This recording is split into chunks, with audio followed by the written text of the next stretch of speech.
Well, I was born with a rare visual condition called achromatopsia, which is total color blindness. So I've never seen color, and I don't know what color looks like, because I come from a grayscale world.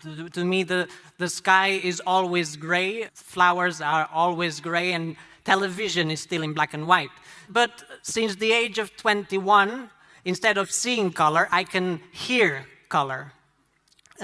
In 2003, I started a project with computer scientist Adam Montandon, and the result, with further collaborations with Peter Queixe from Slovenia and Mateus Lizana from Barcelona, is this electronic eye. It's a color sensor that detects the color frequency in front of me and sends this frequency to a chip installed at the back of my head, and I hear the color in front of me through the bone, through bone conduction. So, for example, if I have like, this is the sound of purple. For example, this is the sound of grass. This is red, like that. This is the sound of a dirty sock,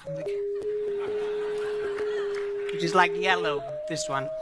So I've been hearing color all the time for 8 years, since 2004, so I find it completely normal now to hear color all the time.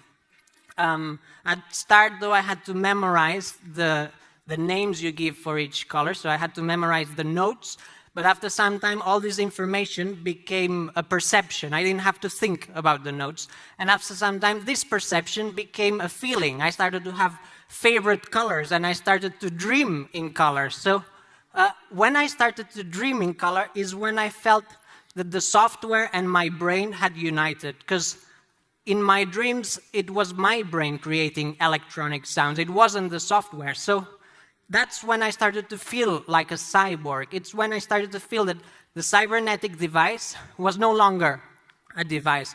It had become a part of my body, an extension of my senses. And after some time, it even became a part of my official image. This is my passport from 2004. You're not allowed to appear on UK passports with electronic equipment, but I insisted to the passport office that what they were seeing was actually a new part of my body, an extension of my brain, and they finally accepted me to appear with the passport photo. So I really enjoy creating like sound portraits of people. Instead of drawing someone's face, like drawing the shape, I point at them with the eye and I write down the different notes I hear. And then I create sound portraits. Here's some faces.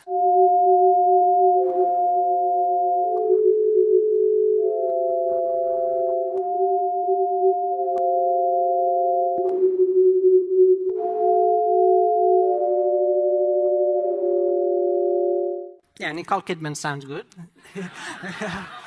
Some people I would never relate, but they sound similar. Prince Charles has some similarities with Nicole Kidman. They have similar sound of eyes. So you relate people that you wouldn't relate.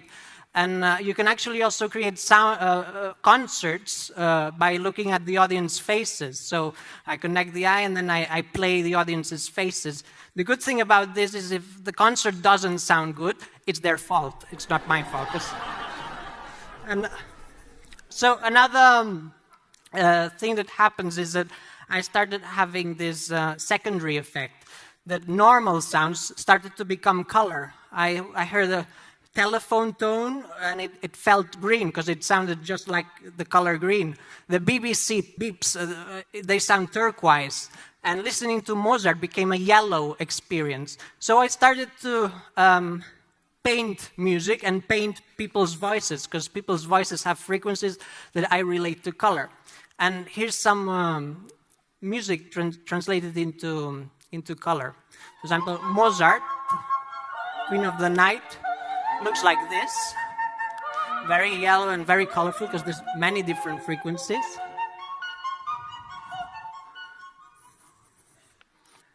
And this is a completely different song. It's Justin Bieber's Baby. So it's very pink and very yellow. So I got to a point when I was able to perceive 360 colors, just like human vision. I was able to differentiate all the degrees of the color wheel.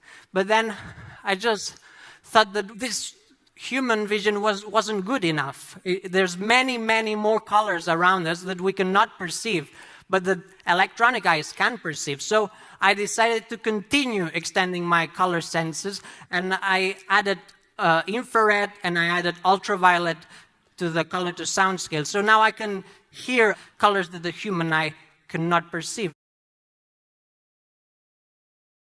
We should all think that knowledge comes from our senses. So if we extend our senses, we will consequently extend our knowledge.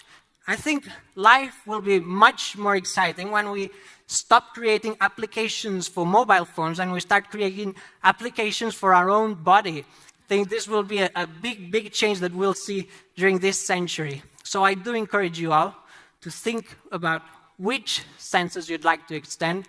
I would encourage you to become a cyborg. You won't be alone. Thank you.